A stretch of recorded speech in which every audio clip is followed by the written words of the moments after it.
All right, guys, so we're back. This is the Great Commission Academy with Caleb, and we are going over rebuttals while out soul winning. And the rebuttal that I want to bring up today is the one that people use to claim that you can lose your salvation.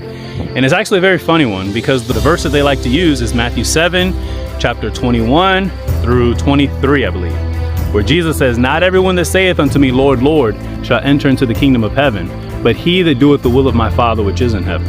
Then he says, "Many will say to me in that day, Lord, Lord, have we not prophesied in thy name?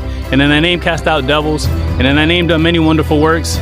And then Jesus says in verse 23, he says, "And then I'll profess unto them, I never knew you. Depart from me, ye that work iniquity."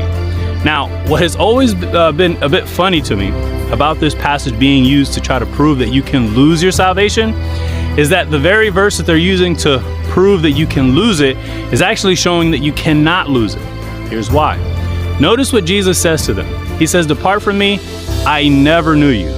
Not that I used to know you, or that you used to know me and I used to know you, and then something happened and you were a hypocrite, which is what a lot of people will say about this verse. They'll say that the people in this passage, the reason why he said he never knew them is because they were hypocrites.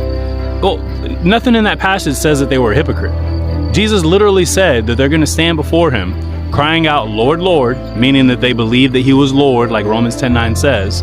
And they're also going to say, "Have we not done many wonderful works?" Look at what they're listing off. "Have we not done many wonderful works? Prophesied in thy name? Cast out devils," right? All right. They're trying to get into heaven by their faith and their works.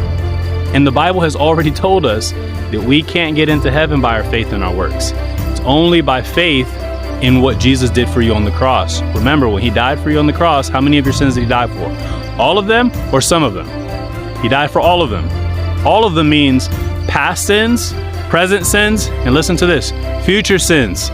So if I commit a sin like murder in my past and I accept Jesus today in the present, does he wash that away? Yes.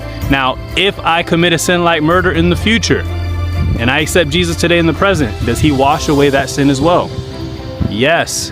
The same mindset you have for understanding sins that are in the past being washed away, you need to understand that those same sins are washed away in the future.